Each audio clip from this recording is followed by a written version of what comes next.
The battle at Karak al-Ashar, where 400 men rode in. None rode out.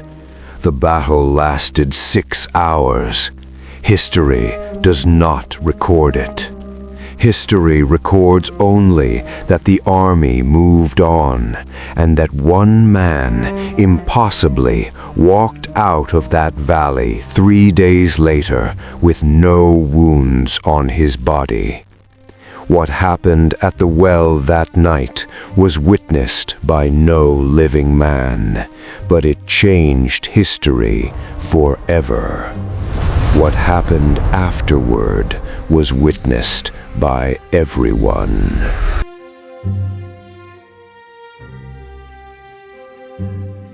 The village had no name worth remembering anymore.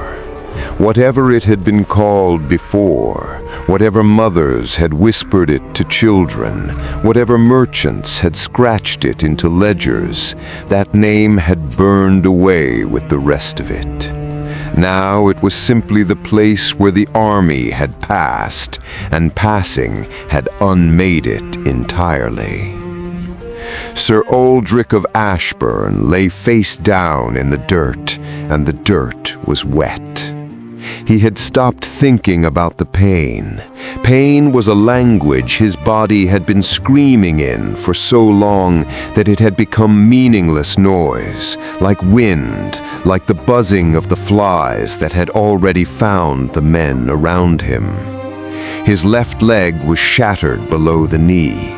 He knew this not because he could feel it, but because he had looked at it once early on and decided never to look again. Something had opened his side during the last hour of fighting. He could feel his own warmth leaving him with every shallow breath, spreading beneath him into the earth, and the earth drinking it without gratitude. He dragged himself forward. Why, he could not have honestly said. There was no surgeon left. There was no camp within reach. There was only the well at the center of the ruined village square, perhaps 30 feet away, and some animal portion of his mind had fixed upon it with the mindless devotion of a dying thing seeking water. So he dragged.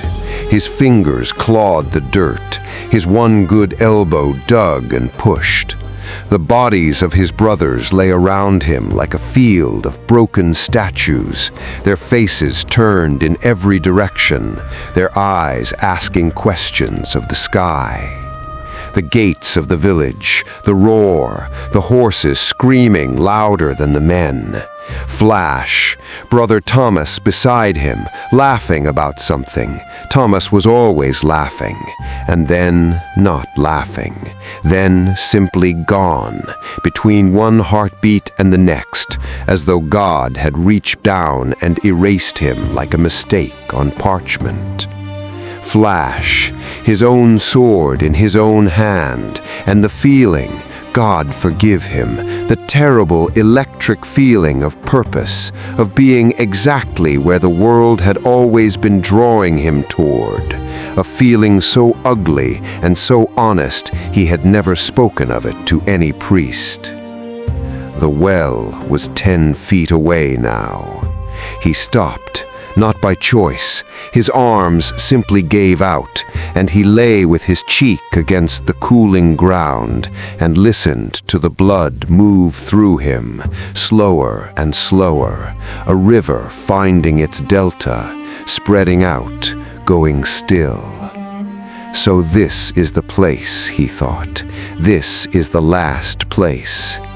He had imagined, as all soldiers imagine, that he would die with something forming on his lips, a prayer, his mother's name, something worthy of being a last word.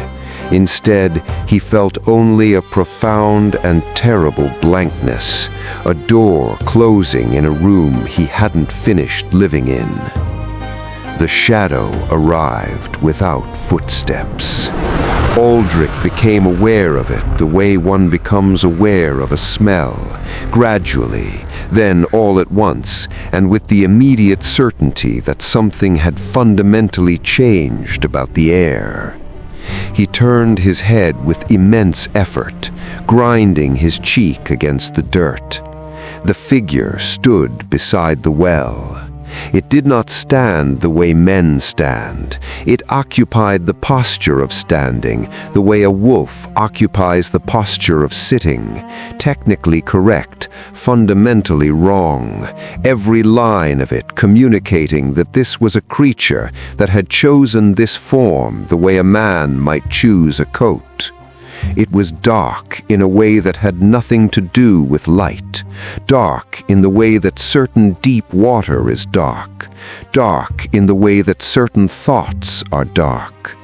Its face, if it had one, kept slipping away from the edges of Aldric's vision. He could almost see it. He preferred not to. When it spoke, the voice came from the wrong direction, not from where the figure stood, but from somewhere just behind Aldric's left ear, intimate and faintly amused. Oh, look at this! A crusader! Fighting a holy war for a god who appears to be elsewhere this evening. Don't stop on my account. By all means, continue dying. You are making excellent progress.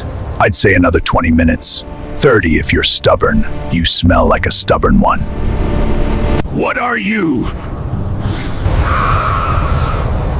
What am I? What a deeply traditional thing to ask. What are you, Sir Knight? Demon! There it is, yes. Let's call it that. Simpler. You like simple, don't you, Aldric of Ashbourne? Simple faith, simple enemies, simple can. Demon! How do you know my name? I know everyone's name. You, I have been waiting for specifically for quite some time. You have an excellent capacity for suffering. It's one of the things I find most charming about you. I have a proposal. I am not interested in proposals from hell. Ha ha ha! Of course not. Holy warrior, servant of the cross, very inspiring, very dead. Here is the proposal anyway, because I find your indifference entertaining, and also because you have perhaps 9 minutes left, and I am, despite everything, a creature who respects a deadline. Your soul for life. Not merely life, life beyond ending. No sword will find you. No sickness, no age. You will walk through centuries the way you walk through this ruined village. You will see things no human eye was meant to see. You will be magnificent. And then you will be mine. Eventually. When the game is done. And what is the game? Oh, you'll see.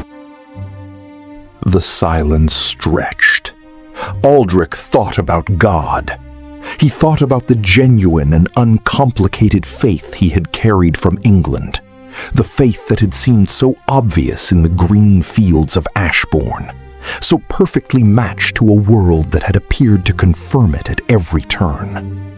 He thought about what 3 years in the Holy Land had done to that faith, the slow erosion of it, the way certainty had crumbled into something quieter and more desperate. A prayer that was less, "I believe," and more, "Please let there be something to believe in." God was not here tonight. Or if he was watching. And that was somehow worse. Yes, Aldric said. The word left his mouth and kept going, falling through something he couldn't see, and somewhere very far below him, he heard it land.